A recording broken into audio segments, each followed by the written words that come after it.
Bom dia, pessoal. Hoje a ideia é conversar um pouco sobre plantas e história, né? Como tudo isso começou? Como é que a gente tem tantas plantas na nossa mesa todos os dias? Resgatar um pouco essa questão histórica.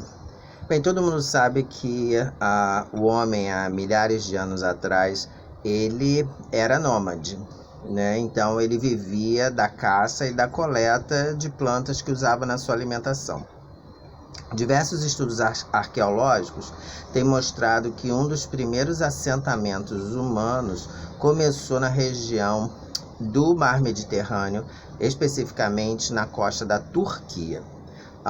Isso aproximadamente entre 13 e 15 mil anos atrás. Então foi o primeiro momento em que o homem ele começou a domesticar plantas que passou a utilizar na sua alimentação. O primeiro registro de domesticação de plantas é do trigo. Claro que um modelo de trigo muito diferente do que a gente tem hoje, ou seja, a espécie selvagem do trigo que foi domesticada. Não é à toa que o trigo se transformou no elemento vegetal de maior importância na história, e se você reparar, todos esses grupos históricos da região europeia e asiática, eles basicamente usam trigo para a produção de pão, diversos tipos de pães. Então, a domesticação de plantas começou há 13 mil anos atrás, aproximadamente, pelas evidências arqueológicas. Isso está diretamente associado à criação de vilarejos, de cidade. É quando o homem deixa de ser nômade e passa a se fixar num determinado local. Essa região da Turquia, Líbano, Jordânia, Israel, Egito, toda essa região ela é conhecida como crescente fértil.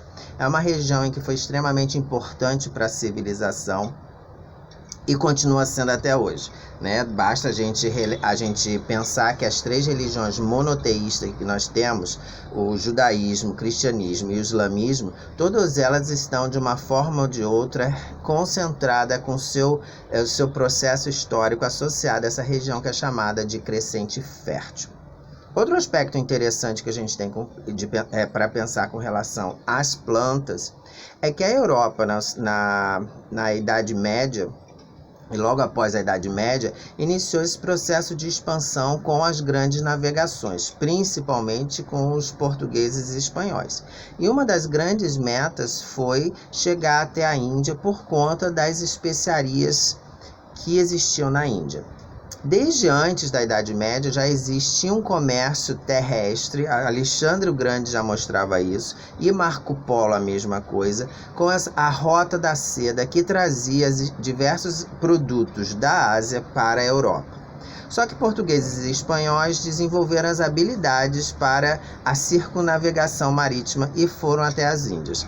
A busca das especiarias nada mais é do que uma necessidade para a sobrevivência na Europa, porque as especiarias que a gente já conhece, já falou sobre isso, alguns exemplos a gente tratou da pimenta do reino, da canela, da noz moscada, incluindo aí também o cravo da Índia, que é da família Mirtácea, que a gente ainda não tinha falado disso, e várias outras especiarias. Elas funcionavam naquele momento como estratégia de manutenção, de preservação dos alimentos. Então, as especiarias, elas eram utilizadas no tempero e na manutenção dos alimentos, na preservação dos alimentos, justamente pelas suas propriedades químicas, que hoje a gente sabe que são antimicrobianas, antifúngicas, etc.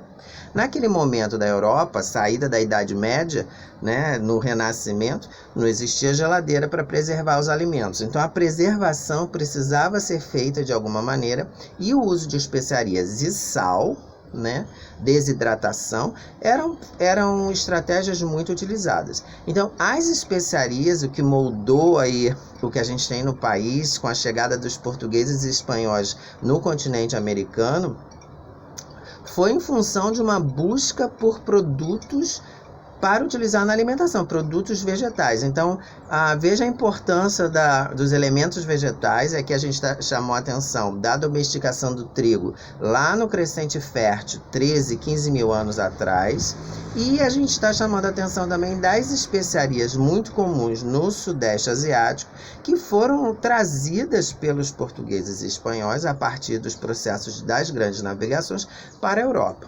Consequentemente, com as navegações, os europeus chegaram ao continente americano. Então a gente junta um outro elemento histórico. No continente americano já estavam por aqui astecas, maias, que tinham uma cultura própria. Mas isso aí, o continente americano e as plantas do continente americano, eu quero falar no outro vídeo especialmente sobre eles.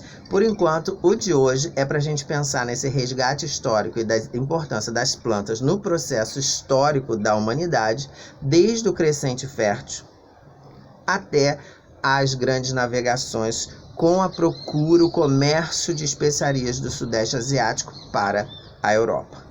Depois a gente vai falar da influência disso diretamente no Brasil.